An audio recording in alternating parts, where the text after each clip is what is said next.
চলতে থাকে। 2025-26 অর্থবছরের বাজেট নিয়ে রোববার জাতীয় সংলাপের আয়োজন করে গবেষণা সংস্থা সিপিডি। এতে কর, শুল্ক নীতি, বিনিয়োগ সম্ভাবনা ও প্রবৃদ্ধির কৌশল নিয়ে নানা বিষয় উঠে আসে। সংলাপে মূল প্রবন্ধ উপস্থাপন করেন প্রতিষ্ঠানটির নির্বাহী পরিচালক ফাহমিদা খাতুন। প্রবৃদ্ধি 4% থেকে 5.5% সেটা করতে গেলে একটা উল্লম্ফন, বেশ কিছুটা উল্লম্ফন করতে হবে। কিন্তু এই উল্লম্ফন করতে হলে কোথা থেকে আসবে এই প্রবৃদ্ধিটা? বিনিয়োগ থেকে আসে।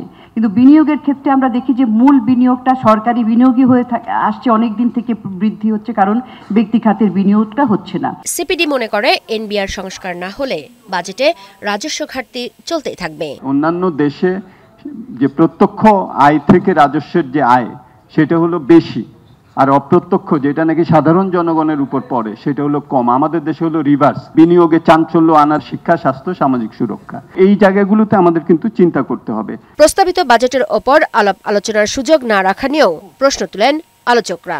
But I was also surprised to see আরেক ধরনের উচ্চাভিলাষ, ফর এক্সাম্পল শূন্য দারিদ্র্য বলে এবারে বাজেটে একটা বলা হয়েছে।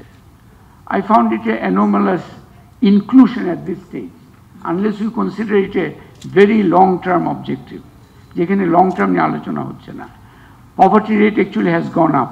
শিক্ষায় বরাদ্দ হওয়া উচিত 6%, আমাদের দেশে হয় 2%। স্বাস্থ্যে বরাদ্দ হওয়া উচিত 5%, আমাদের দেশে এই বছর হয়েছে 0.75 or 0.78%।